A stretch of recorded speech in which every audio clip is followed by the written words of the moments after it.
Buenas tardes a todos. Gracias a los que están aquí por seguirnos presencialmente, pero también muchas gracias a los que nos están siguiendo virtualmente, que cada vez es un público más numeroso. Ya saben todos ustedes que pueden ver las conferencias las veces que ustedes lo deseen en nuestra página web. Y seguro que la de la doctora Del Val pues va a ser de las con una afluencia continua. La conferencia de hoy, que trata sobre virus, pandemias y salud global, investigando para un futuro próximo, está a cargo de una persona a la que, como ustedes la conocen y la conocemos todos, no es necesario presentarla, la doctora Del Val. Como la verdad es que es una referencia. El 13 de septiembre del 2021, que estábamos en plena pandemia prácticamente, dio ella una conferencia online gracias a la colaboración que tenemos con el Instituto de Física de Cantabria. Entonces, la verdad que la conferencia que dio, que era las vacunas en el mundo, un derecho y una responsabilidad, fue un éxito apabullante. Y yo le pedí que, por favor, que tenía que venir al Ateneo, pues sí o sí. Hoy, por fin, ese deseo se ha hecho realidad y aquí la tenemos. Como divulgadora científica, yo creo que no hay otra. Ella es doctora por la Universidad Autónoma de Madrid, doctora en químicas, además es viróloga, además es inmunóloga, es investigadora científica del Instituto Severo Ochoa, perteneciente al CSIC en Madrid, y es una persona a la que estamos tremendamente, yo creo que agradecidos todos, porque en los momentos de pandemia, que lo pasó todo el mundo fatal, pues ella fue una luz en el camino y alguien de la que realmente te podías fiar. Aparecía en todos los medios de comunicación, en radio, en televisión, y yo desde aquí te tengo que dar las inmensas gracias porque ha sido una referencia muy importante para todos los que estamos preocupados por nuestros familiares y por nosotros mismos, ¿por qué no decirlo? Aquí tengo también en la mesa a Miriam, que aunque ustedes la vean jovencísima, pues es todo un portento. Miriam Cobo, y ella es también investigadora del IFCA. Como yo ya creo que he dicho algo de Margarita, aunque se lo merece todo, pues va a ser Miriam la encargada de hablar más exhaustivamente del currículum de Margarita, porque además creo que tienes la suerte de poder trabajar con ella. Así que tú tienes la palabra, Miriam. Sí, exactamente, Mercedes. Bueno, he tenido la oportunidad de colaborar con la doctora Del Val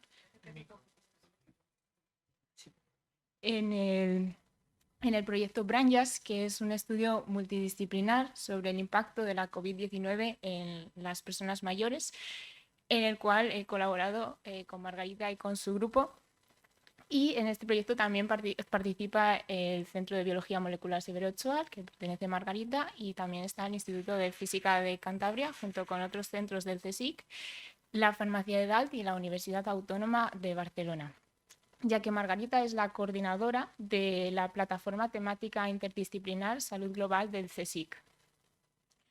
Además, Margarita, bueno, ya lo ha mencionado Mercedes, pero ha recibido numerosos premios y reconocimientos por su dilatada labor científica y por su importantísima labor de divulgación de los conocimientos científicos para toda la sociedad, entre los cuales yo quiero citar el premio CSIC Fundación BBVA a la comunicación científica y la medalla de honor a los valores sociales de la Universidad Internacional Menéndez Pelayo.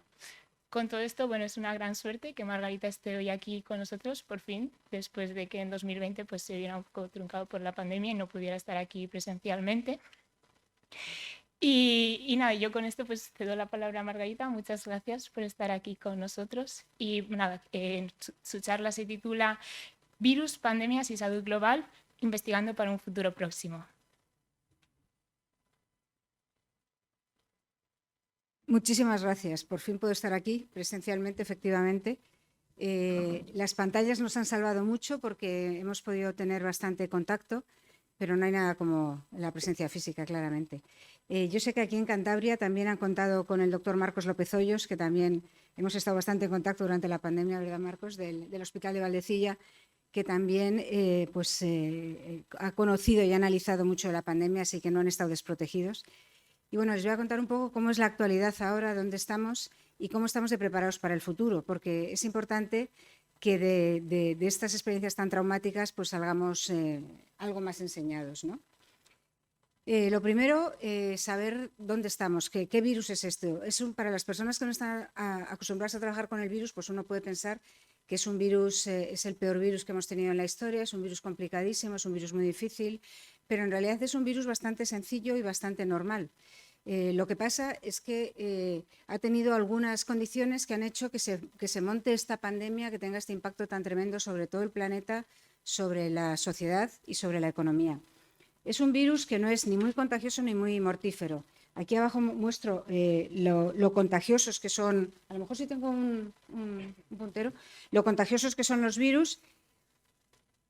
Este de aquí abajo que está con la flecha morada es el coronavirus y se contagia bastante menos que, por ejemplo, la varicela o el sarampión. Se contagiaba al inicio bastante menos que la varicela o el sarampión. Y luego si se pone en vertical el número de personas que puede acabar falleciendo de las personas que están infectadas, pues arriba del todo tenemos el virus de la inmunodeficiencia humana, el VIH, que para las personas que no reciben el tratamiento es prácticamente una sentencia de muerte. No a 10 días o a 10 semanas, sino a 10 años, pero es una sentencia de muerte. Alrededor del 85-90% de las personas infectadas acaban falleciendo. Y le tenemos aquí arriba. Ahora con tratamiento ha llegado a ser pues un virus mucho más manejable y la vida es mucho más sencilla para las personas que son HIV positivas y reciben el tratamiento. Sí, está señalando, ¿eh? Sí, poquito, pero está señalando aquí. El coronavirus, con toda la mortandad que ha causado en el mundo, se estima que de todas las personas infectadas, incluyendo las que lo han pasado sin síntomas, ha causado la muerte de 1 de cada 100, comparado con 85-90%. El problema del virus es que nos ha pillado, es que es muy silencioso, es que se transmite sin síntomas, hace tan poco daño al organismo que muchas personas lo tienen incluso sin síntomas y se transmite en la época en que no hay síntomas. Y esto ha sido lo que ha hecho que se extienda tan rápidamente por todo el mundo y esto es de lo que tenemos que aprender para el futuro porque hay muchos agentes infecciosos que se transmiten sin síntomas.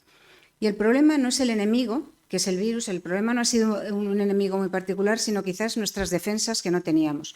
¿Cómo ha ido evolucionando este enemigo? Este enemigo ha ido evolucionando creando variantes que cada vez se contagiaban un poquito más. Han ido avanzando hacia la derecha, contagiándose un poquito más. Algunas eran un poquito más mortíferas, otras un poquito menos, pero siempre se han movido en unos márgenes parecidos. La que tenemos ahora, que es Omicron, es como 3 veces más leve que la anterior, pero el alivio que notamos ahora no es porque la variante sea más leve, sino sobre todo por lo bien vacunados que estamos. Eso nos lleva a cómo están nuestras defensas, no cómo es el enemigo, sino cómo están nuestras defensas. Esto se ha desconfigurado, lo siento. Y básicamente el problema es que nos hemos infectado de mayores. Si cuando un bebé nace tiene el sistema inmunitario todavía debilitado, inmaduro, pero cuando van pasando los meses, va madurando el sistema inmunitario y a partir del primer o segundo año de vida son muy fuertes, tienen un sistema inmunitario muy potente, muy equilibrado, recién desarrollado y básicamente aguantan todas las infecciones de la guardería, ¿no? Y todas las del parque, todas. Y cada vez que reciben una infección, digamos que crean una barrera tremenda que es la memoria inmunitaria alrededor. Cuando nosotros nos hemos infectado, este virus no habría sido el peor de la historia si nos hubiésemos infectado de pequeños. El problema es que nos ha pillado sin nada de inmunidad, pero sobre todo porque no lo conocía nadie en el planeta. No lo conocía nadie. Toda la humanidad teníamos ausencia de inmunidad. Y esto es para compararlo con la gripe. Al principio, en 2020, se decía, esto no es más que una gripe, es mucho más que una gripe. Y la diferencia no es en el virus, sino en nosotros. Cuando aparece una pandemia de gripe A, la gripe A de 2009, que fue la última pandemia que hemos tenido de gripe A, sustituyó a la gripe A de 2008, a la gripe A de 2007, a la gripe A de 2006. Todos habíamos pasado alguna gripe A en la vida. Por lo tanto, todos teníamos bastante inmunidad en todo el planeta frente a la gripe A. El que llegó fue una variante suficientemente distinta para causar una pandemia, pero una variante, al fin y al cabo, de algo que ya conocíamos. Este virus no habíamos tenido nadie ninguna infección con este coronavirus, era totalmente nuevo y teníamos que reaccionar de adultos frente a él. Y lo que ocurre de adultos es que no tenemos un sistema inmunitario tan potente, de hecho puede entrar el virus, como pongo aquí, pues hasta la plaza mayor del pueblo, ¿no? Hasta que nos damos cuenta. La primera infección nos pilla muy desprevenidos, no solo no tenemos defensas previas, nuestra potencia inmunitaria va decreciendo con la edad, desde la adolescencia. muy despacito, o sea, no nos asustemos que las personas mayores en el proyecto en el que estamos colaborando con Miriam Cohen, el IFCA y Lara Lloret, en las personas muy mayores, no mayores, personas que están en residencias de mayores que tienen de edad media de 87 años, tienen todavía inmunidad. O sea, que va decreciendo, pero no tanto. Bueno, pues el problema es que sobre todo está desequilibrado. Empezamos a tener inflamaciones que vamos acumulando y estas inflamaciones despistan al sistema inmunitario de su verdadera tarea, que es hacer esta barrera, y por eso arrasa en cada persona y arrasa en toda la humanidad, y depende de cómo tenga cada uno la inflamación y qué órganos tenga dañados, pues ha tenido gravedades muy distintas y en algunos casos pues ha sido tremendo, ¿no? Bueno, sabiendo que el problema eran realmente las defensas y no el agente infeccioso, desde el principio se tuvo muy claro, y gracias a toda la investigación previa que teníamos, que había que hacer vacunas. Está muy claro que la solución venía de las vacunas, que lo que teníamos que hacer era vacunarnos para entrenar a nuestro sistema inmunitario, de manera que ya tuviésemos una memoria, es decir, tuviésemos estas barreras la primera vez que nos enfrentásemos al virus. Por eso la solución han sido las vacunas, por eso la solución empezó a finales del 2020, a principios del 2021. ¿Cómo funciona nuestro sistema inmunitario? Pues son nuestras defensas, está ahí para reconocer todo aquello que nos hace daño y, en segundo lugar, que es extraño. Y tiene varios sistemas de alerta. Lo primero, pues, detectan si hay algo que hace daño, por ejemplo, hay una zona, una herida, y en la zona de la herida aparece la policía de barrio, como digo aquí, de alguna manera, aparece nuestro sistema inmunitario innato, que son las células, los neutrófilos, los macrófagos, estos aparecen en los análisis de sangre, que lo que hacen es llegar al sitio de la infección, detectar por qué hay daño y comerse todo aquello que esté por allí, que incluso células dañadas o restos de bacterias o restos de virus, se lo comen y lo digieren, lo fagocitan, se dice técnicamente, y lo digieren igual que nosotros digerimos la comida. De esta manera inactivan. Pero a la vez están haciendo algo muy importante, que es llamar pidiendo ayuda con señales de inflamación. Las señales de inflamación son señales como enrojecimiento, fiebre, para que circulen mucho mejor todos los componentes de nuestro sistema inmunitario, dolor para alertar de que haya habido un daño. Esa inflamación es vital para llamar a los especialistas que van a reconocer si aquello que nos hace daño es además extraño. Y es una inflamación que tiene que ocurrir en los primeros momentos de la infección, y es lo que nos causa algunos de los síntomas, y en el coronavirus más que en otros casos. Y una vez que ha pasado en esos primeros momentos la infección, esos primeros días, esa inflamación debe desaparecer. Lo que pasa con el coronavirus es que desequilibra la inflamación y la deja persistir en algunas personas, y la gravedad que nos lleva al hospital es esta inflamación persistente, esta tormenta de citoquinas que se decía. Bueno, pues estos mensajeros que son de alguna manera, que llama la policía de barrio por radio patrulla a los especialistas, acaban trayendo a los especialistas, y estos especialistas son los que van a reconocer dos puntos fundamentales. Uno son las células infectadas. Los virus nos infectan no para hacernos daño, no para causarnos enfermedad, no para matarnos, sino simplemente para multiplicarse. Los virus son inertes, se tienen que multiplicar en nuestro organismo, y donde lo hacen es en nuestras células. Infectan a nuestras células y de cada partícula se pueden producir 100.000 partículas que infectan a la célula vecina, y ahí se multiplican otra vez por 100, por 1000, y muy rápidamente se va multiplicando a toda velocidad. Lo que hay que hacer es destruir cuanto antes las células infectadas, que son las fábricas de virus. Y esto lo hacen matando algunas de nuestras células, pero es importante porque se para la infección ahí. Y esto quien lo hace son los linfocitos T asesinos, que reconocen perfectamente a las células infectadas y las matan, y protegen a las células vecinas que no están infectadas, no cometen errores. Las diferencian. De esta manera se evita la multiplicación del virus en las células. Al producirse menos virus, contagiamos a menos personas, se multiplica menos en nosotros mismos. Y tenemos los otros linfocitos, que son los que hacen los anticuerpos. Los linfocitos B hacen los anticuerpos, y los anticuerpos lo que hacen es neutralizar a las bacterias, a los virus, porque los rodean por fuera, y de esta manera, al rodearlos por fuera, todos los virus que han salido recién producidos o que nos entran de un contacto, no son capaces de unirse a una célula infectada, no llegan porque están tapados por los anticuerpos, están neutralizados, y ahí también se para la infección. Actuando sobre los dos campos es como se logra combatir a las distintas infecciones. Y tenemos más armas todavía, pero estas son las fundamentales. Y se trata de tener muchas armas para lograr combatir a las infecciones, sean como sean. Y esto, claro, se ha ido desarrollando a lo largo de la evolución. Bueno, pues lo importante es que no solo es que cuando tenemos una infección reaccionen primero la respuesta innata y luego la respuesta adaptativa. Lo importante no es eso, sino lo importante es que además les podemos entrenar con una vacuna. Lo importante es que las vacunas también activan a nuestro sistema inmunitario. Cuando nos vacunamos lo activan y además tanto las infecciones como las vacunas nos dejan a nuestros linfocitos entrenados como linfocitos de memoria. Se quedan en pequeña cantidad, pero es como si fuese el cuerpo entrenado, el cuerpo de élite entrenado que se queda en pequeña cantidad y que si volvemos a tener una infección en el futuro se reactivan, empiezan a multiplicarse ellos también a bastante velocidad, igual que el virus empieza a multiplicar y se hacen más anticuerpos en el caso de los linfocitos B y de esta manera, como están entrenados, combaten mucho mejor y más rápido a las células infectadas y a los virus infectados. Los combaten tan bien que muchas enfermedades nos creemos que no nos volvemos a infectar de ellas porque no tenemos ni síntomas. Lo combaten tan pronto y tan bien que no tenemos ni síntomas. Pero regularmente nos reinfectamos con muchas enfermedades.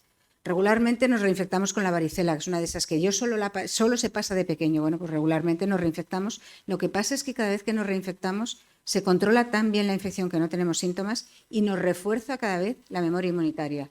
La memoria se refuerza con cada infección, con cada dosis de vacuna. Y es como quien, pues no sé, como quien se ve muchas veces una película que al final ya se sabe los diálogos, ¿no? Pues esto, la memoria inmunitaria se refuerza cada vez con cada infección. Y el sistema inmunitario hay que mantenerlo equilibrado y no hay que mantenerlo muy potente, hay que mantenerlo equilibrado. Antes se decía lo que pone aquí arriba, mucho trato, poco plato, mucha suela de zapato. Era cuando todavía no estaban las vacunas muy extendidas, pero desde luego las vacunas es lo mejor para tener nuestro sistema inmunitario muy protegido frente a las distintas infecciones. Mucho trato son relaciones sociales, bien sean de trabajo, relaciones satisfactorias son importantes. También es importante una comida variada y equilibrada, además de muy buena hidratación, y un ejercicio moderado, mucha suela de zapato, ¿no? Todo esto es importante, pero también es importante dormir bien. Es importante cuidar nuestras barreras, porque por ahí es por donde entra el virus, cuidar nuestras dos barreras, que son la piel, la barrera externa, y todas las mucosas, que es nuestra barrera interna, tenerlas bien cuidadas. Y además intentar no tener problemas como estrés, ansiedad, depresión, en fin, todo eso que es tan difícil de controlar, ¿no? Y que en la pandemia hemos tenido todos un par de ellas. Bueno, pues eso también es importante y todo eso nos ayuda. En el CSIC montamos la plataforma de investigación en salud global y esto lo montamos porque inmediatamente nos dimos cuenta que había que investigar para salir de la pandemia, había que investigar para enfrentar el virus y le dimos pues lo que llamamos una visión de 360 grados mirando al virus desde todos los ángulos. Nos pusimos a trabajar desde el día 1 en que se declaró la pandemia, tuvimos mucho apoyo de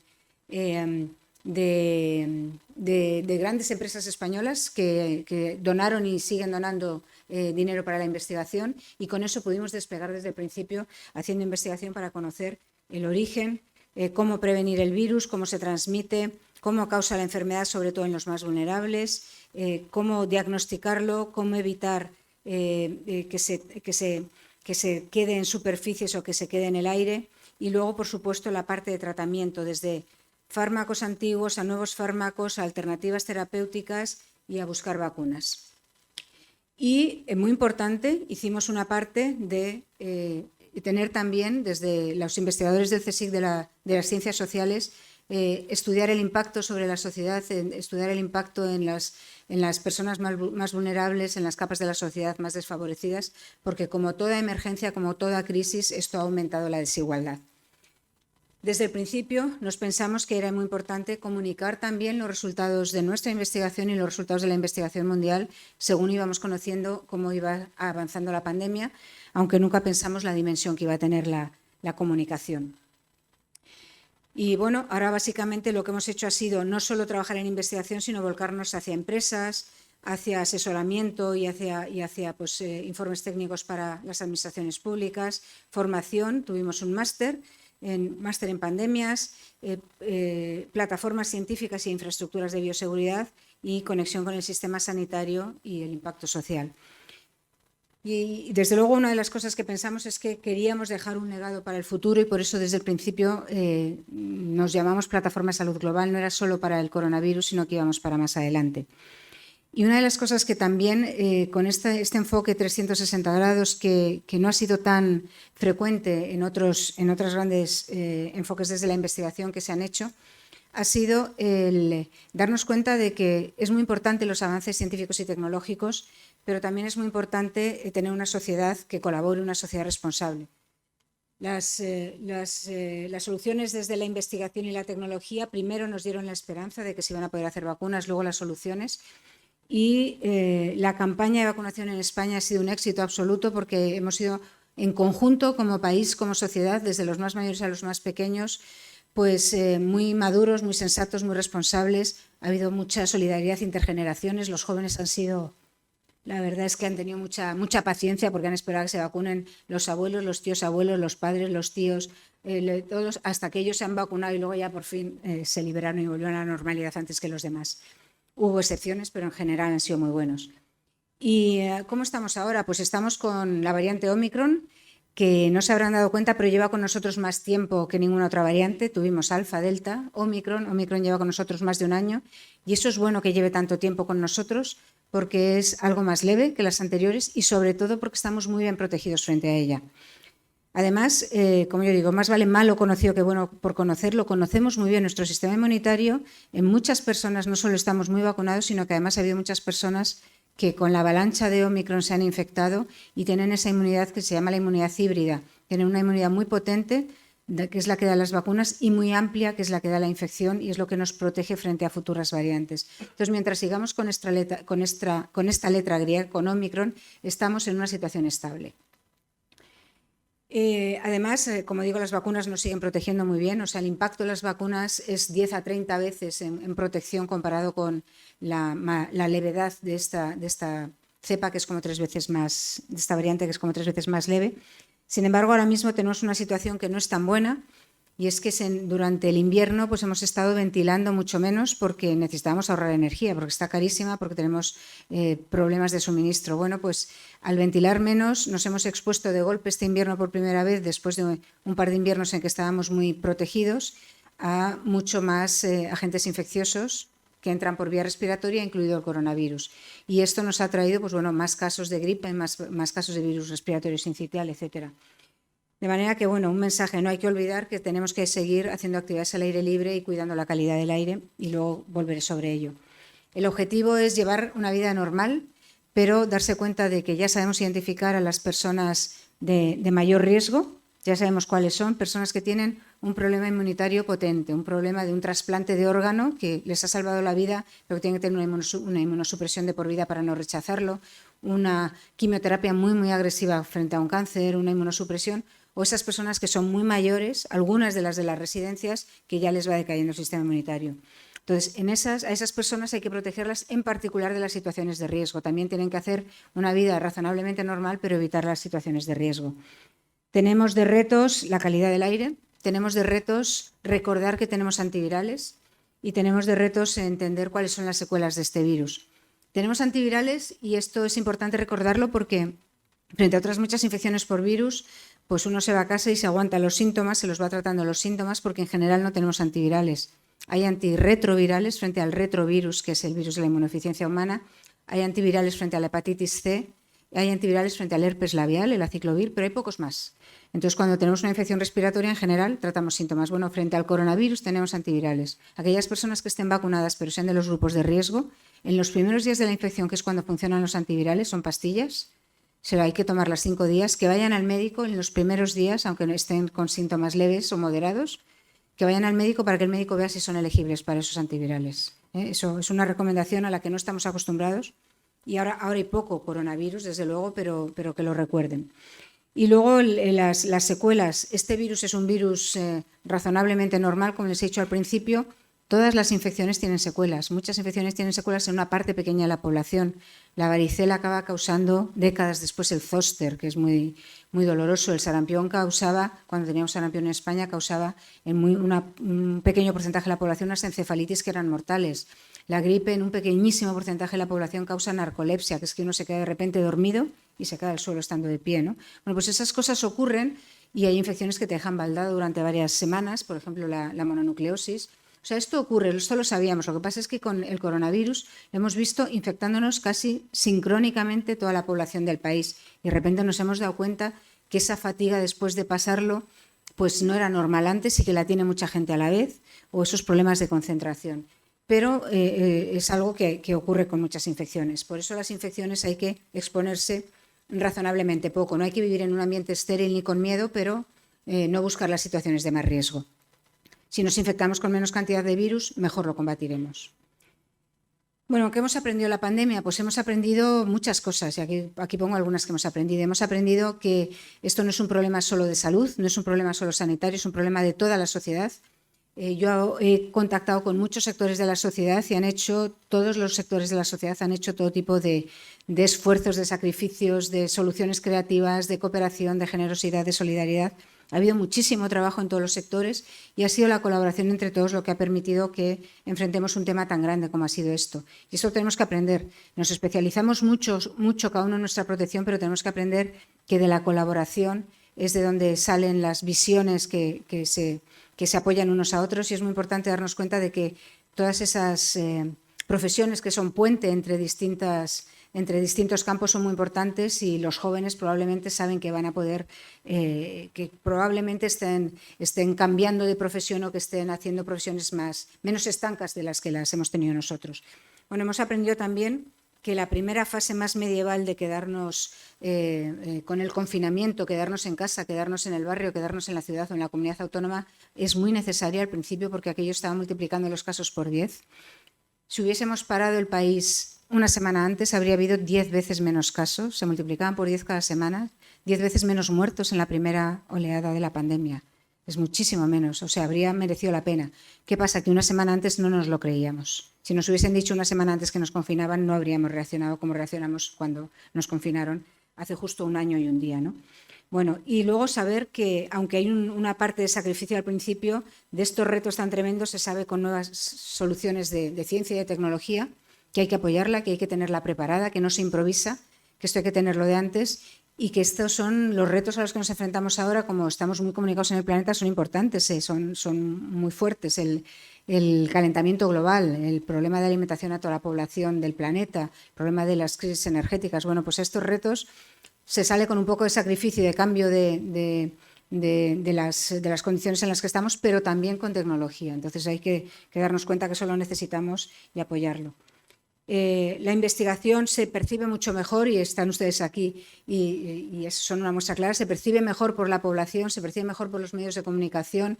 Entienden que podemos explicar las cosas en las que trabajamos y que podemos ser de utilidad, pero todavía necesitamos un poco más de apoyo. Necesitamos que nos apoyen con presupuesto, que nos apoyen con flexibilidad, que nos apoyen con comprensión, ¿no?, de lo que estamos haciendo, y también necesitamos que todas las poblaciones, que los chicos jóvenes, los que quieran, chicos y chicas, pues que se dediquen también a todos estos campos. El manejo de datos ha sido muy deficiente. Yo creo que esto va a mejorar mucho. Necesitamos tener muchos más datos de sanidad, muchos más datos de salud, muchos más datos de todo. Tenemos muchos datos, pues el Instituto Nacional de Estadística tiene muchos datos de la población española, pero de salud todavía tenemos pocos, y esto es algo que tendremos que avanzar. Ha habido poco campo aquí.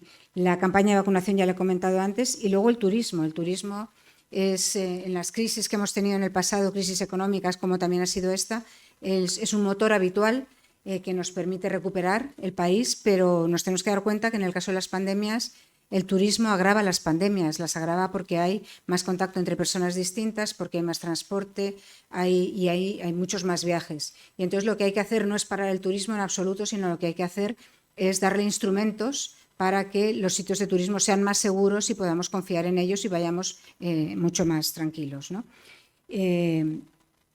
Bueno, ¿por qué surgen pandemias? Pues surgen pandemias por 3 o 4 razones fundamentales, y cada vez tendremos algunas más. ¿Qué pandemias han surgido en el pasado reciente, en el siglo XXI? He puesto las fechas, hay muchas del siglo XXI.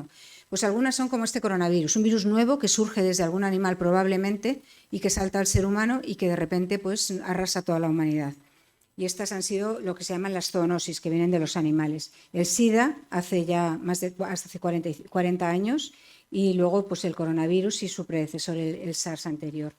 También hay otros virus que surgen y vuelven a surgir con algunas variantes, y un caso claro son las gripe A, que ha habido 4 pandemias en el siglo XX, no solo la de la gripe del 18, ha habido 4 pandemias en el siglo XX más suaves y una en el 21, la de 2009, y casi cada año estaban surgiendo gripes aviares. Ahora parece que empieza a volver otra vez la gripe aviar después de una década tranquila que hemos tenido. pero todavía está en las aves, o sea que todavía no ha pasado a las personas, o hay algún caso puntual, pero desde luego no está como en las épocas en que ha estado peor, que había 70 casos al año. Tampoco estaba muy mal, ¿eh? 70 casos al año en todo el planeta. Bueno, ¿por qué? Porque no se transmitía entre personas. Hasta ahora nunca se ha transmitido entre personas y por eso simplemente es algo que puede ocurrir y por eso hay tantísima vigilancia. El Zika cuando tuvimos los Juegos Olímpicos, la viruela de los roedores, mal llamada del mono, que surgió en la primavera del año pasado. Y luego también hay una pandemia lenta, pero segura, que es la de las resistencias a los antibióticos. Las resistencias de las bacterias a los tratamientos con antibióticos, que nos estamos quedando cada vez con menos recursos terapéuticos. Y esto es importante, no solo porque no podemos tratar una enfermedad bacteriana, una infección bacteriana, una faringitis, una neumonía, sino porque muchas de las operaciones que nos ayudan en nuestra vida, que nos dan calidad de vida, pues algunas tienen problemas de contagios y de infecciones y si no tenemos buenos recursos de antibióticos, a lo mejor se empiezan a comprometer estas operaciones. Entonces es importante. No solo hay que tomar bien los antibióticos, que eso lo estamos haciendo cada vez mejor, no pasa nada por comer carne de animales que a lo mejor les han tenido que tratar con antibióticos, no para engordar, sino porque tenían alguna enfermedad. Pero el problema es que los antibióticos están en el ambiente, están por todos los sitios. Por ejemplo, en los hospitales no se filtra el agua para retirar todos los medicamentos que van, ¿no? Y en las bacterias que están en el medio ambiente también se están compartiendo las resistencias y acaban infectando a los animales, infectando a nosotros. Entonces, bueno, pues esto es algo que es otro de los retos que tenemos que enfocar, enfrentar desde todos los sectores. Y luego no olvidemos nunca las enfermedades que están prevalentes en el mundo. Esto es el mapa de la tuberculosis. La tuberculosis y las enfermedades respiratorias son las que causan la muerte de más niños en el mundo. Causaban más muertes de las que ha causado el coronavirus antes cada año que cualquier enfermedad infecciosa, y ahora las van a volver a causar gracias a que ha bajado la mortalidad del coronavirus, pero la tuberculosis ha subido porque se ha perdido el seguimiento que se estaba haciendo, el control que se estaba haciendo. Pues, con el coronavirus no se le ha podido prestar tanta atención, se está retomando. Y bueno, la malaria, por ejemplo, otro ejemplo de una enfermedad que causa una infección que causa mucha enfermedad. Contribuyen a las pandemias dos factores fundamentales que van creciendo en el mundo. El primero es que somos muchos y el segundo es que nos movemos mucho. Somos muchos y personas que están en países que ahora están desarrollándose, que tienen acceso al desarrollo y que están saliendo del modo rural a una vida mejor, a ciudades, y personas que estamos en ciudades que cada vez son más grandes, pues estamos en contacto con muchas personas distintas. Y ese contacto hace que haya más riesgo y, sobre todo, en el momento en que todavía se están creando esas ciudades o se está viniendo del medio rural al medio urbano, pues hay desajustes y conviven costumbres tradicionales con el desarrollo urbano y todavía está aquello mal acabado, y eso pues lleva a menos control y a más probabilidad de epidemias. Y luego nos movemos mucho y movemos mucho a los animales. Nos movemos mucho por turismo, por negocios, por migraciones causadas por guerras, causadas por emergencias humanitarias, y todo esto hace que movamos mucho más las infecciones por el mundo. También hay mucho más transporte de animales, a veces ilegal, a veces vienen sin controles veterinarios, y eso también podría ser un riesgo potencial, animales exóticos que vienen. Y luego otro punto importante, que es el calentamiento global. El calentamiento global está permitiendo que haya en el Mediterráneo, en nuestras latitudes, sobre todo en el Mediterráneo, menos aquí, que haya insectos que aguantan todo el invierno, todo el ciclo de vida durante el invierno, y por lo tanto, si se infectan de haber picado a una persona infectada con una enfermedad, se la pueden pasar a la siguiente persona que piquen. Y esos son, por ejemplo, insectos que transmiten el dengue. El dengue antes era una enfermedad tropical y ahora ya hay dengue que está en el Mediterráneo desde antes de la pandemia. Hay dengue, este verano lo ha habido en Ibiza, por ejemplo, lo hay en la costa mediterránea, en Francia, en Italia. Si hay pocas personas que están infectadas, es muy improbable que el mosquito que a mí me pica traiga dengue, pero si esto empieza a subir, como ocurrió en la primera oleada, que de repente esto se sale de control, pues puede ocurrir un momento en que haya tantos casos que estemos ya mucho más expuestos. Yo espero que no los haya, porque vamos a estar mucho más preparados y reaccionaremos y lo estaremos vigilante, pero hay que estar vigilante. Y luego tenemos una mayor esperanza de vida, pero claro, la cara B de la mayor esperanza de vida es que tenemos una población mucho más envejecida, y cuanto más envejecidos, más vulnerables somos a las infecciones. Cada persona a su aire, pero somos más vulnerables, y entonces cuando entra un virus a saco en la población, pues si tenemos muchas personas mayores, causa este problema. hemos aprendido que para saber cómo es un virus no basta con saber cómo es el enemigo, sino hay que saber cómo nos podemos defender de él y qué herramientas tenemos. Sabemos que hay que hacer mucha más investigación, hay que saber cómo son los agentes infecciosos, porque, bueno, ahora se lo cuento, hay que saber cómo es la inmunidad de la población, no solo la de una persona, sino la población en general, como antes les he dicho, cómo es la inmunidad de todo el planeta, ¿no? Para saber si esto nos vamos a infectar todos a la vez y va a causar problema. Muy importante, hay que saber cómo se transmite los agentes infecciosos, porque si bloqueamos la vía de transmisión, lograremos que a lo mejor, en lugar de tener epidemias que se transforman en pandemias, se queden las epidemias en la zona en que se han generado o que avancen mucho más lentamente y nos podamos proteger antes. Tenemos que tener más vacunas, más diagnóstico, más antimicrobianos. Tenemos que tener mucho más arsenal para podernos defender. Es muy importante darnos cuenta de que la salud es global, de que si los agentes infecciosos no tienen fronteras, como no las tienen, que las vacunas, los tratamientos, el diagnóstico tampoco debería tener fronteras, debería llegar cuanto antes a todos los países del mundo por solidaridad, por ética y por protegernos nosotros, también por egoísmo, para que no nos vuelva a nosotros, por las dos cosas. Y eso todavía es algo que está pendiente, que no lo hemos logrado del todo. Lo hemos hecho mucho más rápido, debo decir, que con los antirretrovirales para el virus de la inmunodeficiencia humana. Hemos sido mucho más rápido con estas vacunas, pero aún así deberíamos haber sido más. Hay países en los cuales se ha vacunado muy poco todavía y se han infectado. Ha arrasado la infección, han adquirido la inmunidad a las bravas con tanta mortalidad como nosotros, a pesar de tener una población francamente más joven que nosotros, por ejemplo, en muchos países africanos. Vigilar la zoonosis, reconocer que la salud nuestra, la salud humana, depende también de que tengamos salud en los animales, de que la vigilemos los silvestres, los salvajes, los domésticos, y también la salud del medio ambiente, que cuidemos el medio ambiente para que no esté distorsionado y no haya problemas con los animales y con las personas.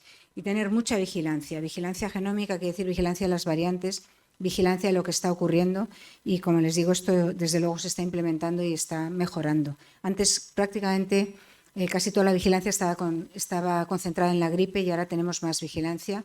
El virus sincitial lo habrán empezado a oír probablemente este año, pero había virus sincitial desde siempre, era más grave que la gripe desde siempre. Este año también ha sido más grave que la gripe, pero bueno, como no era de los típicos que se diagnosticaban y tiene un nombre más difícil, el virus sincitial, pues bueno, pues no se tenía tan en cuenta, pero es más grave en los bebés, causa la bronquiolitis, y es más grave en las personas mayores. Y bueno, esto es el punto de la infección, de la investigación. ¿Por qué necesitamos mucha más investigación? Bueno, pues hemos visto que ha aparecido una nueva tecnología de producir vacunas, pero teníamos ya bastantes tecnologías, todas ellas son válidas. Las vacunas de ARN mensajero son más rápidas, eso sí, entonces tienen el punto de la rapidez. Pero lo bueno ha sido que con este coronavirus sabíamos desde el primer momento que teníamos que poner una proteína S, la proteína que forma la corona del virus, la corona que le dan el nombre a los coronavirus. La proteína de fuera, la proteína que reconocen los anticuerpos, como les he dicho antes, que tocan al virus desde fuera y le neutralizan. Bueno, pues sabíamos qué proteína teníamos que meter, pero si vamos, y con cómo hacer las vacunas, estaba muy claro. Pero si vamos a ver al plasmodio que causa la malaria, no solo es muchísimo más grande, sino que es muy diverso y en la superficie tiene de cientos a miles de proteínas distintas, y hemos estudiado mucho la malaria, no tanto como el coronavirus, y todavía no sabemos cuántas proteínas ni qué proteínas habría que poner en una vacuna. O sea que no es tan fácil como decir, ahora vamos a hacer vacuna frente a todo. No es tan sencillo. Hace falta conocer al enemigo, hace falta conocer a los agentes infecciosos, y para eso hace falta mucha inversión en investigación. La inmunidad poblacional nos va a decir cómo es el potencial pandémico, y se lo voy a explicar con la gripe. La gripe, estas son las pandemias que ha habido a lo largo del siglo XX y XXI.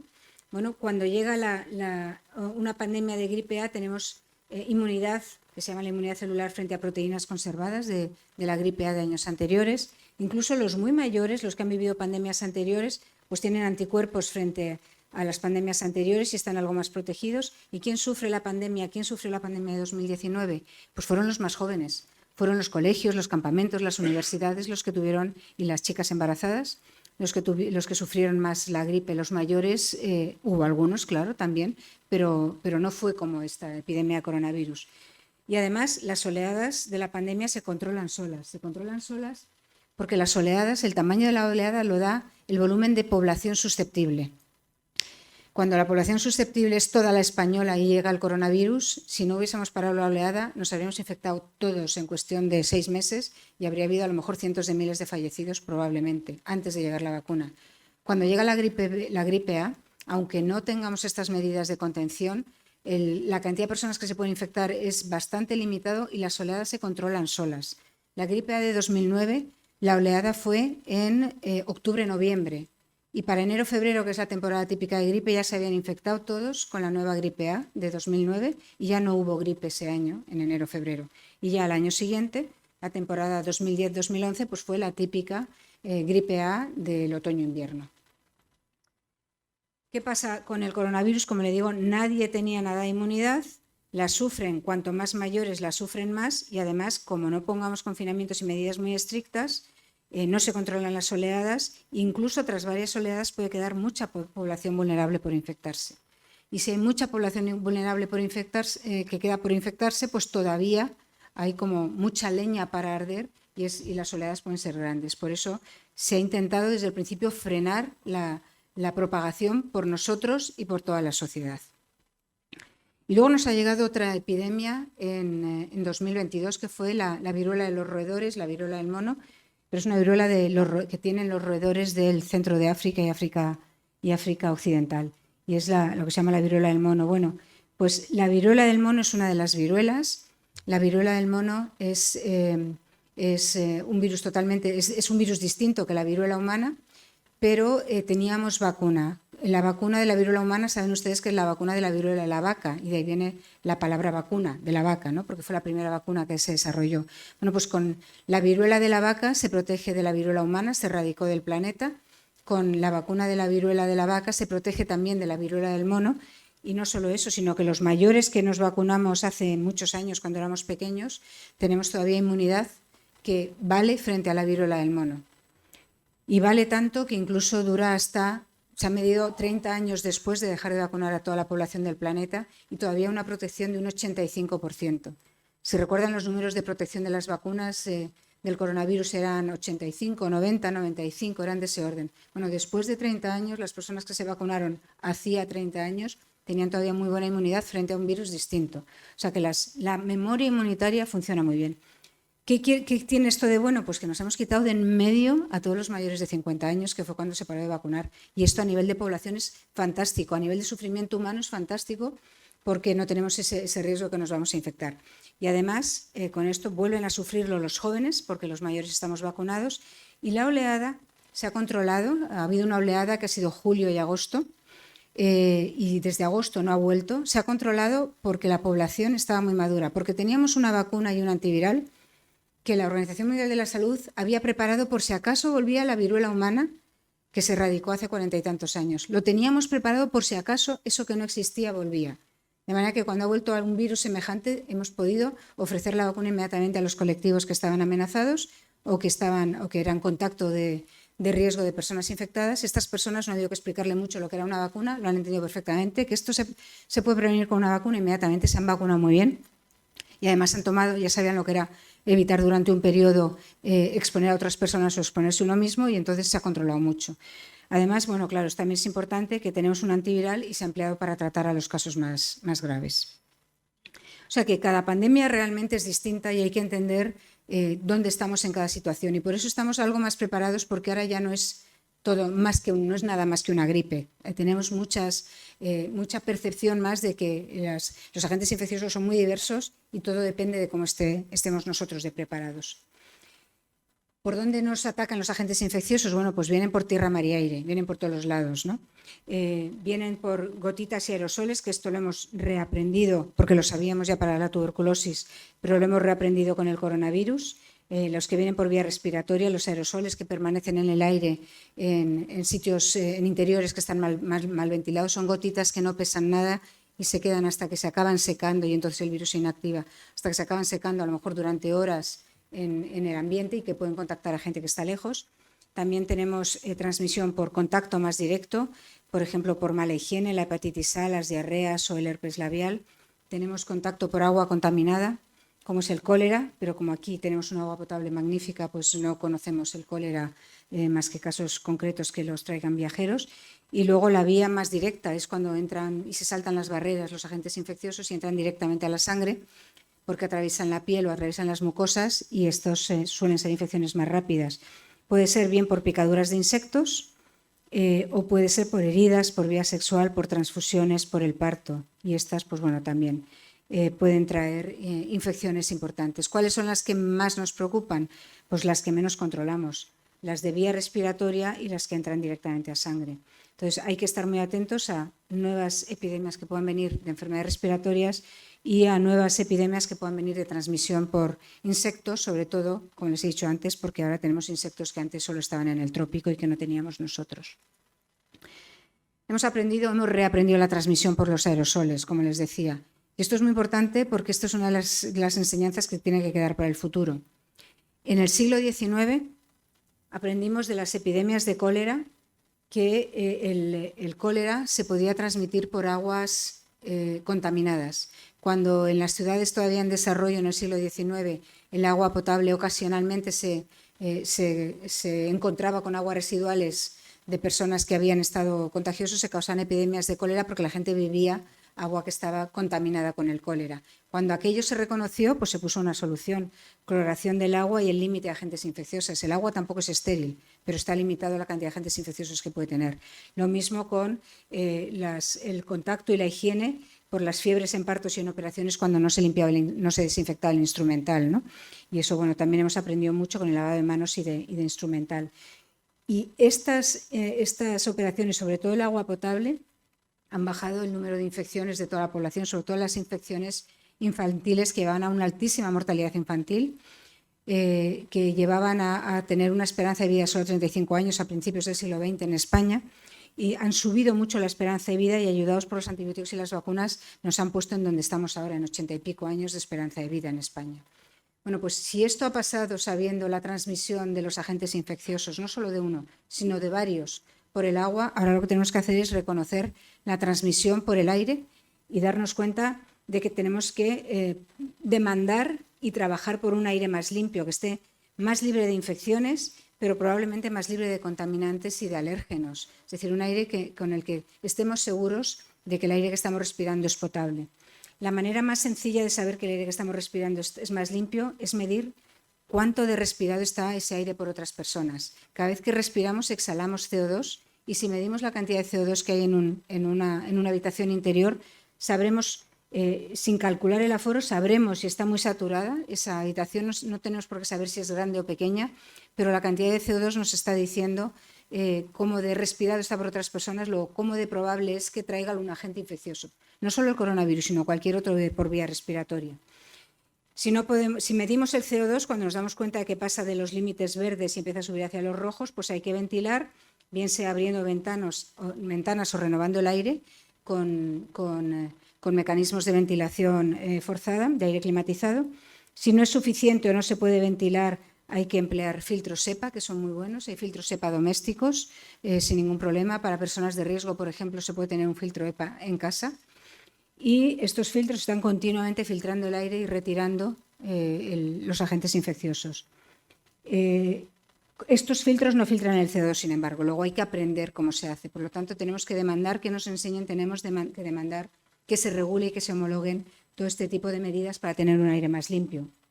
Y en sitios especiales hay filtros que tienen además una luz ultravioleta germicida dentro del filtro, por ejemplo en hospitales puede ser que eso funcione. Entonces el CO2 es una medida sencilla de cómo de respirado está el aire y no solo puede contener agentes infecciosos, sino que también afecta a la concentración mental. O sea, cuando uno está mucho tiempo en un sitio cerrado, el aire está cargado, ¿no? Y dice, voy a despejarme un poco. Bueno, pues eso afecta.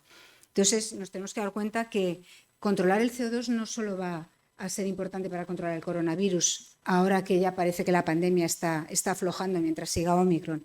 Bueno, es muy importante que tendremos menos infecciones, por lo tanto menos bajas laborales, que nos concentraremos más en el trabajo y seremos más productivos, a lo mejor no tenemos que trabajar tantísimas horas, que el gasto energético adicional necesario para ventilar lo podremos reducir al mínimo, nos va a costar un poquito más probablemente, pero se reducirá al mínimo, que a lo mejor bajamos los accidentes de tráfico, esa gente que se adormece cuando va conduciendo, cuando vamos 4 en el coche durante 3 horas seguidas, ese aire está cargadísimo.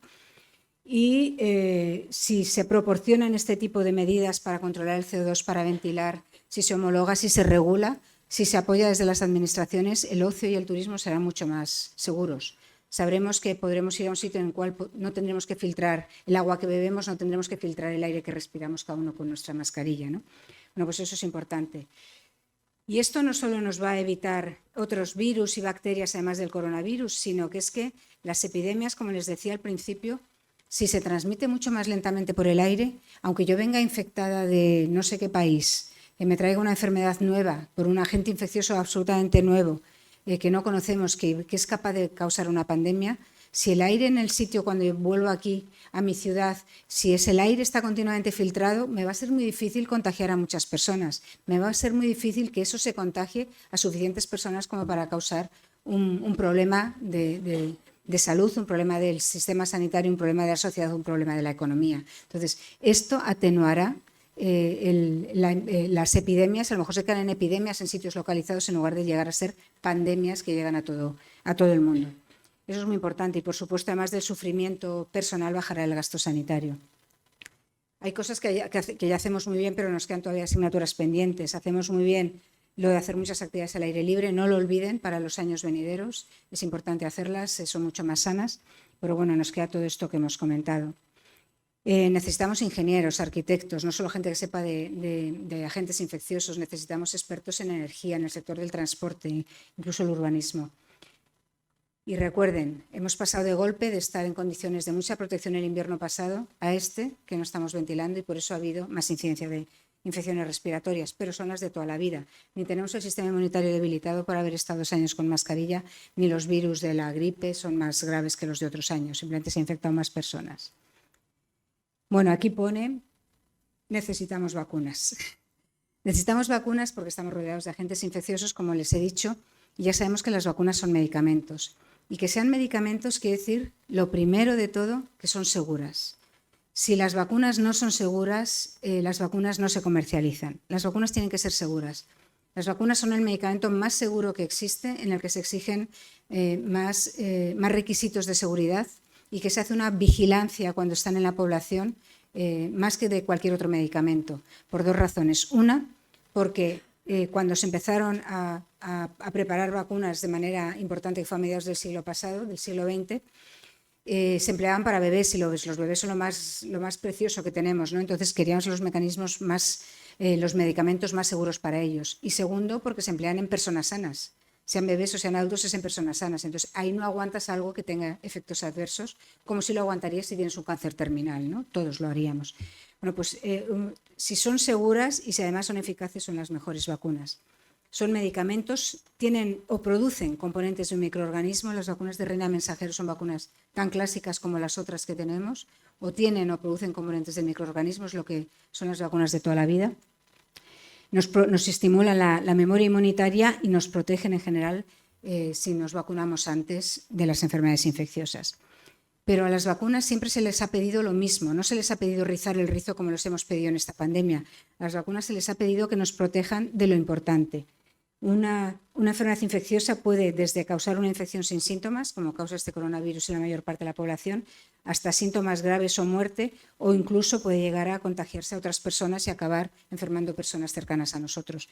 Bueno, a las vacunas les hemos pedido siempre, y se han desarrollado vacunas siempre, para que nos protejan de lo importante, para que nos protejan de la enfermedad grave y de la muerte. Y estas son las vacunas que tenemos frente a la COVID-19. Son vacunas de sobresaliente, son vacunas muy buenas. Son vacunas mejor de lo que nos esperábamos. Esto ha sido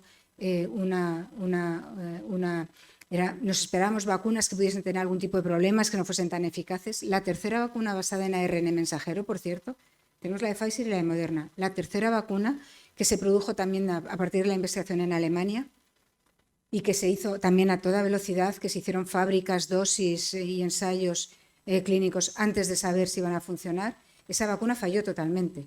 Esa tercera vacuna falló. Es decir, que tenemos mucha suerte en que esa no fue la primera vacuna que tuvimos, porque esa protegía alrededor de un 40 y tantos %. Las primeras que tuvimos, Moderna y Pfizer, probablemente porque tenían más dosis, protegían muy bien y las pudimos aplicar inmediatamente.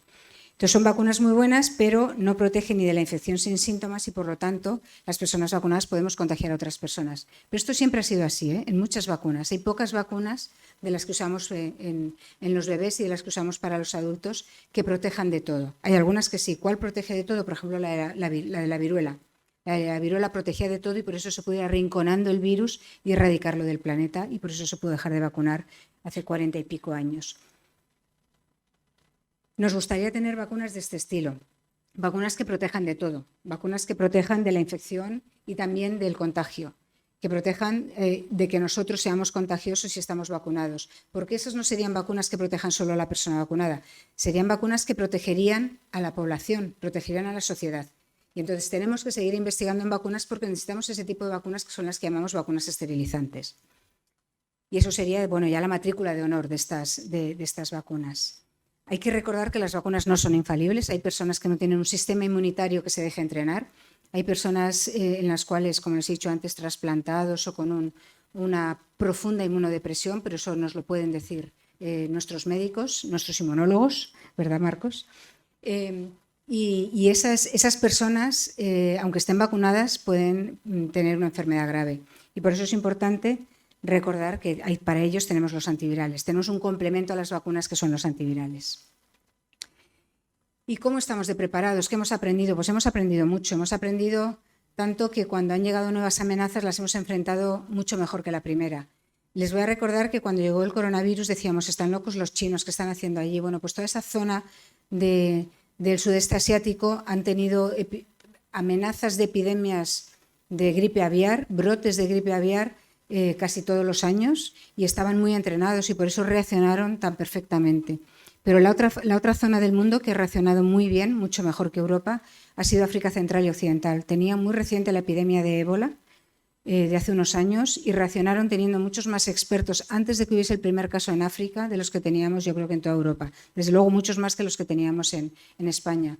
Antes de que hubiese casos en África tenían 300 expertos identificados en Nigeria para hacer frente a la pandemia y aquí teníamos el centro de alertas con 5 personas que por suerte luego crecieron a 28. O sea que eso aprendimos. ¿Y qué nos ocurrió? Pues que nos han llegado nuevas amenazas, pero que no sabemos de ellas porque han sido controladas, porque hemos reaccionado muy bien. Y hemos reaccionado, como les he dicho antes, de una manera integral, desde todos los sectores, no solo la sanidad. ¿Qué ocurrió en 2020? Este es lo que montamos en nuestra plataforma de investigación interdisciplinar en 2021. ¿Qué ocurrió en 2020 cuando estábamos con la desescalada aquella tan complicada de tantas fases? En el sur de Sevilla. Pues empezó a haber casos de encefalitis, muchos casos de encefalitis. Antes había encefalitis por el virus del Nilo Occidental. Había un caso de encefalitis cada 2 o 3 años en alguna persona y bueno, se pensaba que aquello venía con las aves migratorias que traían el virus del Nilo Occidental y que qué le vamos a hacer si ha caído aquí. Nos lo han contagiado los caballos que también sufren las encefalitis.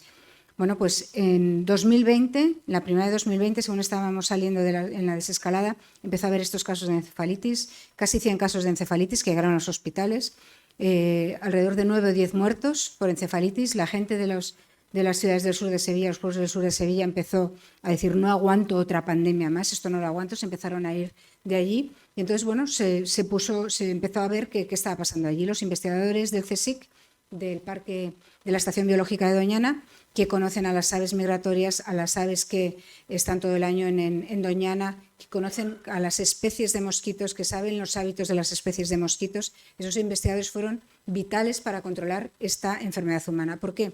Porque ellos analizaron las aves y vieron que ese virus no era un virus que venía cada año de por ahí arriba, sino que lo tenían nuestras aves, ya las del Parque de Doñana, y que no sería ningún problema si no lo transmitiesen 2 especies de mosquitos, 2 especies solo, que son las que tienen la peculiaridad de que pican a aves silvestres y a aves urbanas, gorriones, etc. Hay otros mosquitos que solo pican a aves silvestres y aves silvestres, esos daría igual. Pero esos que pican a aves silvestres y a aves urbanas son los que causan el problema. Son 2 especies de mosquitos, se sabe cuándo empiezan a crecer y se pueden mirar, se les puede hacer PCR a los mosquitos, PCR el virus del Nilo, y se sabe cuándo empieza a haber casos positivos. Bueno, en 2020 lo analizaron, tuvieron los datos, vieron qué es lo que estaba pasando. En 2021 lo anticiparon, empezaron a hacerlo cuanto antes, pusieron los datos en conocimiento público. El virus está aquí, el virus está subiendo, tenemos 4 semanas desde que empieza el virus en los mosquitos para que pase a las personas, tenemos que tomar medidas. Estuvieron 2 semanas de tira para acá, tira para allá, es responsabilidad tuya, de la Diputación, del Ayuntamiento, de la Junta de Andalucía, de los investigadores, de tal, de cual, la población local, pero ¿cómo van a ser los mosquitos los que nos traen esto? Si mosquitos hemos tenido toda la vida, ¿qué puede ser esto? Bueno, pues todos juntos colaborando, todos juntos integrados, lograron evitar la epidemia de encefalitis en 2021, no ha vuelto a haber, ha habido algún caso aislado, y en 2022 igual. Y ahora mismo ya es una vigilancia que se hace todos los años cuando llega la primavera. Se avisa con 4 semanas de antelación, que es muy bueno. Es suficiente para que se tomen medidas para que la alarma no nos la den los hospitales, sino que nos la den los mosquitos, que no les pasa nada. Entonces eso es importante, hemos reaccionado mejor y este es otro ejemplo de epidemia, de brote casi se podría llamar, que ha sido distinto y que es un ejemplo de cómo se transmite por los mosquitos y qué tipo de control hay que hacer. Y luego pues nos llegó la viruela del mono, ya les he dicho que se ha controlado mucho mejor. Nosotros en el CSIC también montamos un grupo de trabajo inmediatamente y bueno, pues ahora mismo ha habido una sola oleada, pero estamos analizando la transmisión, estamos siguiéndola en aguas residuales para ver si también pueden alertar. Saben que el coronavirus, aunque no es infeccioso, se puede seguir en las aguas residuales. Se coge una muestra de las aguas residuales del barrio y se puede saber si el barrio está contagiado o no. Y eso es importante para aquellos casos, por ejemplo, en que no se puede llegar fácilmente a las personas para diagnosticarlas. Y también tenemos conocimientos de antivirales y de las vacunas. Bueno, pues ahora estamos analizando esto y, por ejemplo, nosotros estamos trabajando en la inmunidad para saber cuál es el grado de protección de la población, para saber cuál es la amenaza para el futuro, si esperamos una segunda ola o a lo mejor esto ha pasado con una sola oleada. Y hay más virus que están viniendo. Esto, como digo, nos ha pillado más preparados. ¿Cuándo fueron los primeros casos? En abril del 2022. En mayo ya estábamos trabajando nosotros. Y más importante, a primeros de mayo ya empezamos a estar en contacto las administraciones públicas, los investigadores, las agencias del medicamento, las comunidades autónomas. Estamos, el Ministerio de Sanidad, todos en contacto, nos teníamos identificados y enseguida compartimos toda la información. Enseguida con Europa estábamos muy sincronizados y toda Europa compró las vacunas y los antivirales conjuntamente. Entonces, esta preparación nos ha permitido que de esta epidemia hayamos leído en los periódicos, pero no nos haya causado el miedo que nos causó la anterior. La gripe aviar por ahora está en las aves. Está claro que hay más gripe aviar de la que había antes, pero se está vigilando. Se está vigilando mucho más de lo que se vigilaba antes de la pandemia. Ya les he dicho que la gripe se vigilaba mucho, ahora se está vigilando más, por eso la escucharán en las noticias, pero por ahora es un problema para las aves y para algunos animales, pero solo es un problema de animales. Todavía no es un problema de personas. Estas gripes aviares no se han contagiado nunca con eficacia entre personas. Ha habido pocos casos en el mundo, ya les he dicho antes, 70 al año en todo el planeta. Y bueno, también con esta no estamos haciendo investigación todavía y con el virus de Marburg tampoco. El virus de Marburg es un virus muy peligroso, que ha habido un brote en Guinea Ecuatorial, pero es un virus muy peligroso que se reconoce por la población y los brotes suelen ser muy pequeños. El brote de Guinea Ecuatorial es un caso confirmado y 5 a 9 casos sospechosos con alta probabilidad de ser también casos. Es un brote muy pequeño, lo que pasa es que es un virus como el ébola bastante mortal y entonces pues como Guinea Ecuatorial tiene mucho contacto directo con España, se está vigilando de cerca, pero vamos, no se preocupen porque esto parece que está también bastante controlado. Y bueno, pues simplemente decirles, estamos desde luego más preparados para las próximas pandemias, pero esto no es solo responsabilidad de los investigadores y de las administraciones públicas de vigilarlo y de tenernos protegidos, sino es responsabilidad de todos que sepamos que las infecciones están ahí, que siempre las ha habido, que esto no se ha acabado, que somos más vulnerables, también tenemos más armas que nunca, pero que contamos con la madurez de toda la población, igual que ha sido en esta pandemia. Y esto es todo. Muchísimas gracias.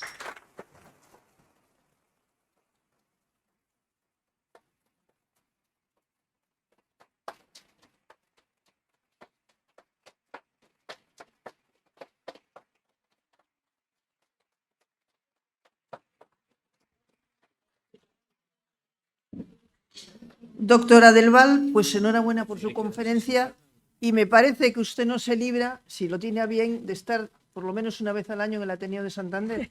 Así que se lo agradeceríamos en el alma. Espero que no haga falta, ¿no? Seguro que sí, porque se explica usted muy bien y de verdad que es una divulgadora magnífica.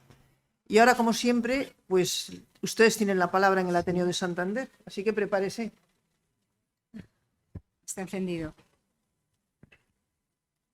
Usted antes ha hablado de las infecciones por bacterias y hoy día se habla mucho del exceso de los antibióticos. ¿Qué importancia tienen ustedes de los bacteriófagos que fueron anteriores de los y que se les dejó por la fama de Fleming con las bacterias. Los bacteriófagos son, para aquellos que no lo saben, son los virus que infectan a las bacterias. Hay virus que infectan a las personas, que infectan a los animales, a las plantas, y también hay virus que infectan a las bacterias. Si un virus infecta a una bacteria, pues nos defiende de la bacteria, ¿no? Porque nos la quita de en medio. Entonces, es una alternativa a los antibióticos. Es una alternativa que a nivel de medicamento es más complicada, porque hay que producir no un virus, sino una batería de virus, porque para cada bacteria hace falta un bacteriófago distinto, porque tienes que encontrar el bacteriófago que mate a esa bacteria que tiene esa persona que tiene una bacteria resistente al tratamiento con antibióticos. Entonces es más difícil desarrollarlos como medicamentos. Por ahora se están empleando con éxito para enfermedades en personas que se quedan crónicas, no levantan cabeza, no responden al tratamiento con ningún antibiótico, son resistentes a todos. Entonces, en esas personas se les hace un tratamiento absolutamente personalizado con toda la batería de bacteriófagos, se ve cuál es el que le vale para su bacteria y se inicia el tratamiento con un seguimiento muy cercano y que ese bacteriófago llegue a todos los lugares del cuerpo, etcétera, etcétera. Entonces, eso es una de las alternativas o de los complementos, diría yo, a los antibióticos y que podría paliar el problema de las resistencias a los antibióticos. Están bollantes ahora, se está trabajando en ellos. Incluso se está intentando, en lugar de emplear el virus, el bacteriófago entero, que es un virus, en lugar de emplear el bacteriófago entero, intentar emplear aquellas armas del bacteriófago que matan a la bacteria, porque esas son más amplias y matan a más bacterias y podríamos tener un arma de más amplio espectro, ¿no? Como se dice también en los antibióticos. Entonces sí, por ahí está. Con los antibióticos lo que hay que hacer es ser muy creativo en investigación y en desarrollo con las empresas para generar nuevos antibióticos, porque está avanzando despacio pero seguro.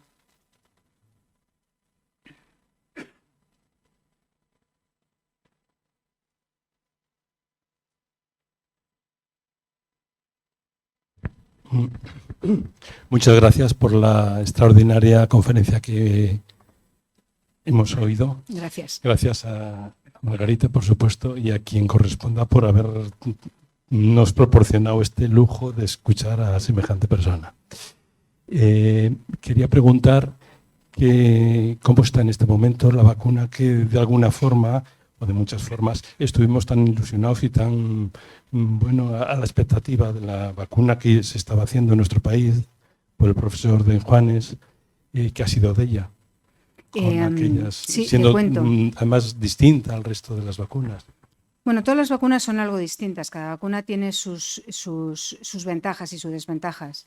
En el CSIC empezamos desde el principio a investigar en varias vacunas y a ir avanzando en el desarrollo de las vacunas, y también se empezó en compañías veterinarias. España, para el nivel que tiene, no tenía ninguna compañía que produjese vacunas humanas, y esto es un atraso como país. Entonces, desde luego, tanto en las compañías como en el CSIC pensamos que era importante andar este camino, porque si había algún momento en que iba a haber más de una vacuna para una enfermedad infecciosa, y recuerdo en las primeras reuniones que hablamos, pues a lo mejor es que llega a haber 7 vacunas para el coronavirus, es ahora, es con esta epidemia. Ahora mismo tenemos 7 vacunas autorizadas en la Agencia Europea del Medicamento. ¿Cuál es la que ha ido más rápida? No ha sido una de las del CSIC, ha sido una de la compañía veterinaria IPRA. La Agencia Europea del Medicamento hace unas semanas dijo en rueda de prensa en público que en unas semanas estaría probablemente aprobada. Sería la primera vacuna española. La vacuna del doctor Luis Juanes sigue siendo importante porque es una vacuna que sería de las que protegerían de la epidemia y a la sociedad, de las esterilizantes. No tenemos ninguna vacuna que proteja, que sea esterilizante frente a enfermedades respiratorias. Hace falta hacer eso. Si no llegamos para este coronavirus, no importa, necesitamos saber cómo hacer ese tipo de vacunas. Esa investigación sigue siendo importante para el futuro. Cuando empezamos a investigar en España sabíamos que íbamos a hacer camino al andar y así ha sido. Ha sido muy difícil porque tenemos pocos investigadores, tenemos muchísimos menos fondos, tenemos empresas que no tienen la experiencia, agencias del medicamento que nunca han apoyado un desarrollo así en España. Pero ese camino que tenemos hecho había que hacerle y es algo que hemos avanzado para el futuro. Tenemos que tenerlo. Y entonces es importante que se siga con ello, que se siga desde la investigación y que se siga desarrollando. Por ahora la vacuna del doctor Enjuanes sigue cumpliendo las expectativas, o sea que va bien y eso es importante. Necesitamos ese tipo de vacunas y hay que seguir avanzando en ellas. También en el CSIC hemos trabajado en otras vacunas, por ejemplo, que son estables a temperatura ambiente. Les recuerdo que las vacunas de Pfizer y Moderna hay que conservarlas en congeladores, en ultracongeladores, y eso no es nada fácil para una gobernanza del planeta en salud. No es nada fácil llevarlas incluso fuera de las grandes ciudades en España. O sea que hay que seguir trabajando en ese tipo de ventajas de otras vacunas. Hay que seguir en ello. Tenemos muchas enfermedades infecciosas y pocas vacunas, y más vale prevenir que curar. O sea que hay que seguir desarrollando vacunas por muchas razones y no es un camino que se ha hecho en vano, ¿eh? Es un camino que es muy importante que se siga con él. Y como le digo, la Agencia Europea del Medicamento ha anunciado que vamos a tener la primera vacuna humana española y eso es muy bueno para el país. Más dudas, más preguntas.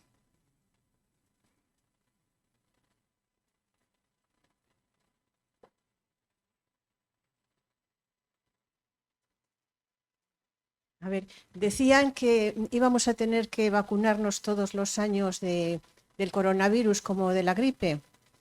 ¿Vamos a tener que ponernos una quinta dosis en el otoño o ya está? Vamos a tener en lugar de Omicron la variante Pi, no lo sabemos. Depende de lo que tengamos, depende de lo que venga. Ahora mismo tenemos muy buena inmunidad con estas dosis y ahora mismo tenemos un virus conocido. No sabemos cómo vamos a estar para el otoño, habrá que evaluarlo. Por ahora todavía no tenemos la información de si hace falta esa dosis adicional. Con la que tenemos hasta ahora estamos muy bien protegidos, o sea que parece que no haría falta. Pero díganme cuántas veces se vuelven a vacunar ustedes del sarampión, de la varicela, del tétanos, de la difteria. La única de la que nos volvemos a vacunar, y solo los grupos de riesgo, y solo los mayores de 65 años, es la de la gripe, por eso la recordamos. Lo normal es darse una pauta completa de vacunación y las vacunas duran, les he dicho, 30 años. Las vacunas duran mucho. La gripe, ¿qué pasa? La gripe es un virus que varía como 10 veces más que el coronavirus. El enemigo se mueve, por lo tanto, por eso le he dicho lo primero, tendremos Omicron, si seguimos con Omicron es más improbable que necesitemos más vacunas. El virus de la gripe varía como 10 veces más que el coronavirus. Y las vacunas frente a la gripe no son tan potentes como las del coronavirus. Si tenemos vacunas menos potentes y un virus más difícil, por eso nos tenemos que vacunar todos los años los grupos de riesgo. Pero el coronavirus y estas vacunas, la situación es mejor por los dos lados. O sea que a lo mejor no es necesario. ¿Qué ocurre? Que en las personas de mayor riesgo, en las personas de residencias, por ejemplo, por precaución, debemos ofrecerles una dosis más porque todavía no tenemos experiencia. Pero este año ya no se ha insistido, por ejemplo, en la cuarta dosis para los más jóvenes, porque ya hemos visto que están tan protegidos, hemos visto que los más jóvenes en la cuarta dosis no ha pasado nada porque se han infectado y tienen esa inmunidad amplia, esa inmunidad híbrida.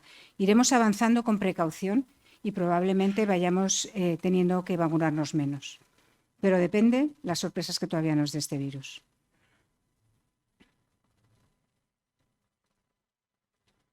Hay por ahí otra pregunta.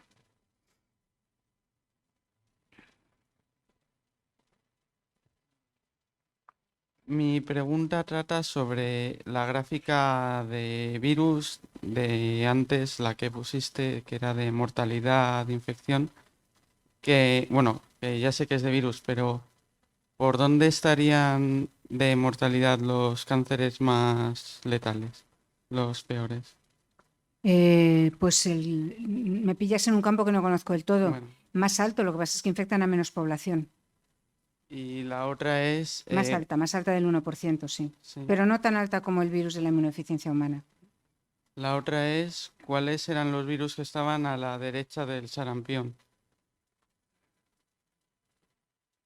A lo mejor estaba la tuberculosis, no recuerdo. Si quieres la volvemos a poner. Bueno, si Vamos a ver. no es molestia o... De todas maneras, esta conferencia va a estar colgada en 48 horas y la podrás ver todas las veces que quieras. Rotavirus, Ah, los de las diarreas. Mumps, que es paperas, está cerca del sarampión. La tosferina, está tapada por la flecha. La malaria, vale. esas son. Muchas gracias.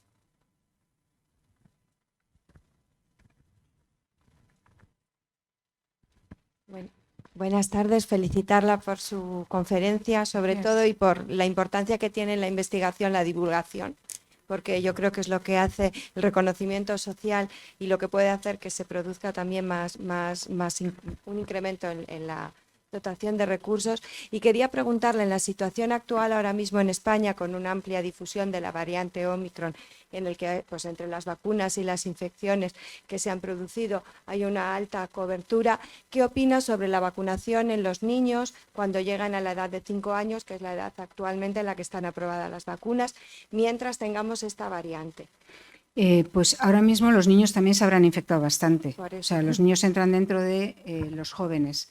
Hay niños particulares que nacen con un sistema inmunitario deficiente. Se llaman son inmunodeficiencias y son niños que son muy vulnerables a las infecciones. Esos niños hace falta que las vacunas estén ensayadas en niños para que esos niños puedan tener acceso a esas vacunas. Son niños que se les tiene que vacunar de todo lo posible y todo lo posible es poco y aún así son muy vulnerables a las infecciones.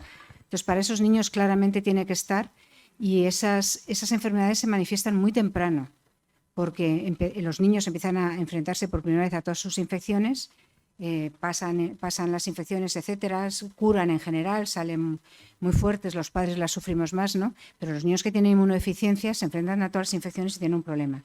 Entonces hace falta que estén esas vacunas para esos niños, pero ahora mismo parece que se han infectado la mayoría. Es posible que en un futuro pasemos a que sea una vacuna más de la infancia, que nos vacunamos en la infancia, que persiste cuando damos una vacuna, cuando veamos que la inmunidad dura más años, la inmunidad que nos protege de la enfermedad grave y de la muerte, no que nos proteja de un catarro, no nos proteja de un trancazo en casa, que eso no es lo importante, que nos proteja de la enfermedad grave, de la muerte, de la hospitalización, pues a lo mejor entra en el calendario infantil y ya nos la quitamos de encima para siempre. Estaría bien. Pero habrá que valorar por cómo va evolucionando, porque todavía no sabemos cómo irá el virus.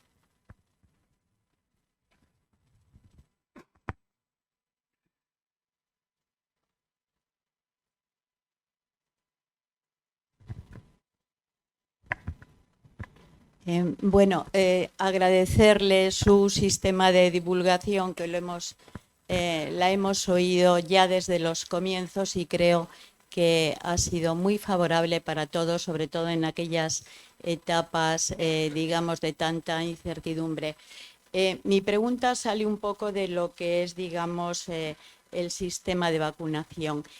Me refiero al tema del tratamiento del COVID persistente. ¿Qué se puede aplicar?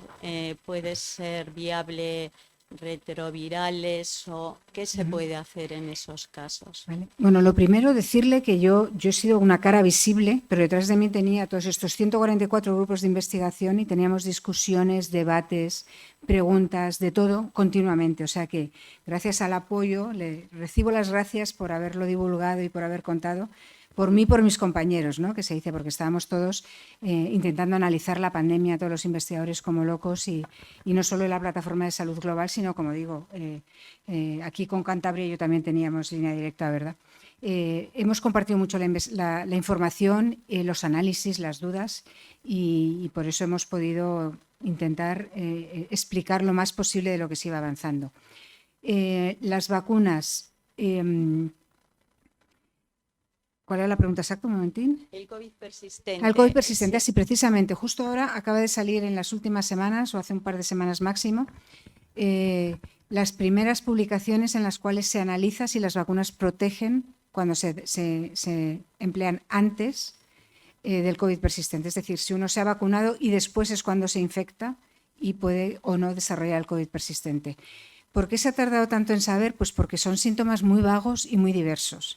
Es muy difícil coger a toda la población y decir, bueno, todos los que tengan estos 200 síntomas distintos, esto es COVID persistente. Y de verdad no tenías ninguno antes, y cuánto se han mejorado ahora, o en este grupo de personas que están vacunados y estos que no están, cuántos son mejores en unos que en otros. Es una enfermedad, son unas secuelas muy, muy, muy vagas y muy difusas. Entonces es muy difícil poderlas claramente calificar. Pero lo que sí que se ha visto es que la vacunación previa, antes de la infección, protege del COVID persistente. La evidencia todavía no es muy potente, precisamente por lo vaga que son las secuelas, pero sí que protege. Sin embargo, la vacunación posterior a la infección parece que no hay ningún efecto. Muchas gracias.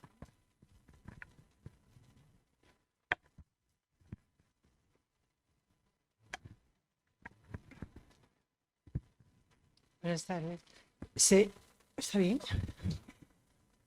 ¿No importa vacunarse de la gripe y del virus a la vez? No. Vale. No, Pues- el sistema inmunitario está todo el día enfrentándose a un montón de infecciones. No nos damos cuenta porque lo está controlando, pero nos montamos un autobús y nos encontramos al virus de la gripe, al sincitial, al rotavirus, a la tosferina, que es una bacteria. Nos encontramos continuamente a un montón de infecciones y las está combatiendo. Está todo el día trabajando el sistema inmunitario. Si le ponemos 2 vacunas que son una proteína de un virus y 2 proteínas del otro, es casi nada. Es muy poco para lo que está acostumbrado a hacer el sistema inmunitario. Es mucho más potente que eso. O sea que es ningún bueno. problema. No hay problema. Ningún problema. Vale, gracias. De hecho, para los bebés, para pincharles menos, se les ponen vacunas que son 6 en una. Y si se las ponemos a los bebés, vamos a ser valientes nosotros, ¿no?